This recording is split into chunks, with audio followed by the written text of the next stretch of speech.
Yeah, I just had to stop. I'm reading this book, right? Yo, this is so hilarious.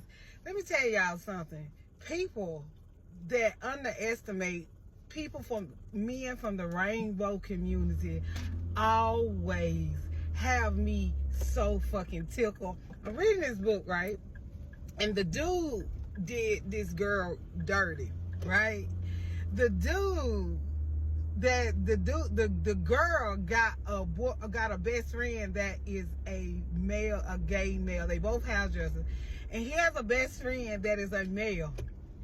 And so the male, the boyfriend that did the friend dirty, they both do hair, and she is the co-owner with the guy who did her dirty, right? So he shows up to the barbershop, right? And he's like, who this nigga sitting in front of my beauty salon? It's a beauty salon / barbershop. So he like, who this nigga sitting in front of my shit like that? And the dude was like, his name is Classy, but his real name is Clarence. So he walks up, the fuck boy walks up to his barbershop. Now it's his barbershop. He co-owned it with his girlfriend who he fucking cheated on. Who Classy, Clarence, aka Classy, also works in.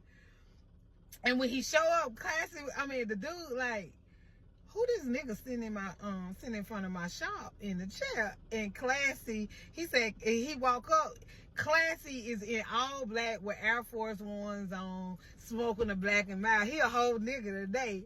So the dude, the fuckboy says, hey, Clarence, is that you? He said, no, he said, Classy, is that you? And he said, no, it's Clarence. And the dude said, what? He said, Clarence. I'm Clarence today, my nigga. Like that.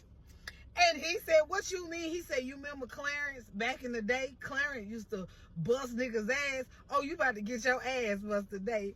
Y'all better leave these damn people, these young men and young girls from from the rainbow community alone, okay? Because y'all be forgetting, y'all think because a person is that is gay or a part of that community, y'all automatically assume a man that who are into other men or date other men are feminine. There are men out here, y'all have to remember, even if they're feminine, they're still men. Like, these are still men, and they can beat your ass. I remember moving to Hawaii. I never forget this. And I will never forget, we all went out, and like my husband was like just getting in the army, so we was he was a private, and like privates, they're kids, like you're like a kid. Like I got married early, so we're like kids, and we went out. And in the military, you be friends with everybody from all over. It doesn't matter the race. Like, it's like a melting pot of different people. And just so happened, my husband ended up with like these corny ass white boys. They were funny, but they were ignorant. Like, they ain't have no common sense, if you ask me. And I'll never forget him, my husband, and my husband, he the kind of person, he don't start shit. He don't mess with nobody, he don't start shit.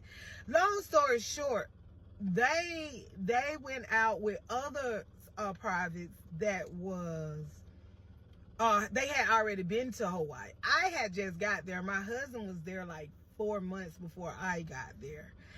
And I never forget this. My husband came home telling me, he was like, yo, one of the privates got their ass beat by a mahu.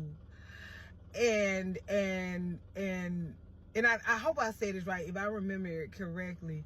And he was like, and I told his ass, he said, I told his ass, don't go over there messing with them mahu. No, he said, we told him, he was like, that's where the mahus be at. And mahu is, if I'm correct, I could be wrong because this was over 20 years ago. I think it was that's what either a Hawaiian word, or that is what they call transgender women in Hawaii back then. And so if I'm right, he said Mahu, and I was like, well, what they do? Like, I thought when he said Mahu, I thought he was like saying like he was Samoan, or like I thought it was a race or like a nationality. I didn't know that it was a man who lived his life as a woman.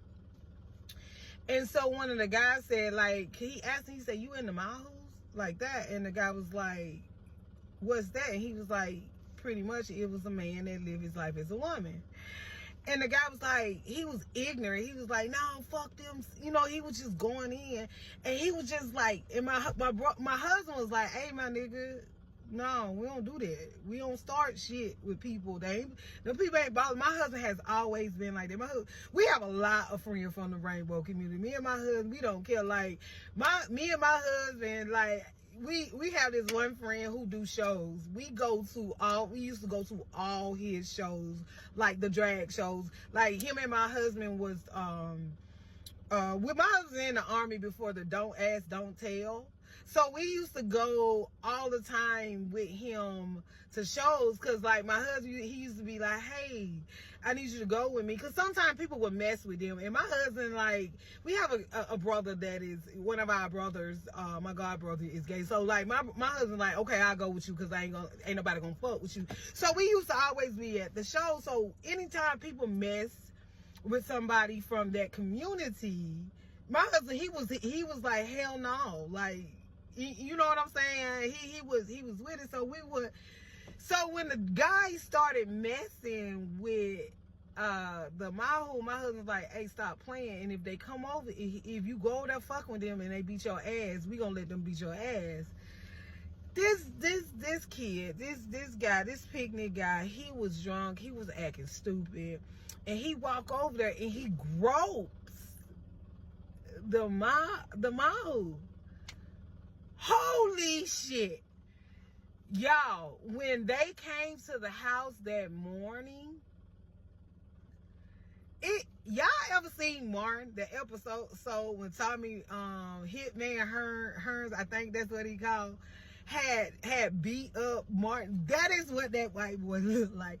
They whooped his ass, and my husband said, stop messing with people. Y'all think because somebody is gay that they're or weak or they're feminine. People can still fight. Like, just because someone look like a woman, like, women will beat your ass. Like, stop messing with people because you think that they're gay and they're gonna take your shit. And this dude in this book, bruh, he just got his ass whooped. He underestimated the best friend in his mind because the best friend was gay. Oh, he ain't nobody. He whooped his ass. Y'all, that scene was fucking hilarious. I'm gonna post the book, y'all. I just had to come over here and laugh about this scene. It was fucking A1. It was hilarious. I needed that laugh. I had a friend of mine who passed away this week, and my spirit been real low, and I just needed that laugh. It had me so tickled. But all right, y'all, I just want to come over here and tell y'all about this scene in the book that was really funny. To the author, thank you. I needed that laugh. Happy reading, you guys.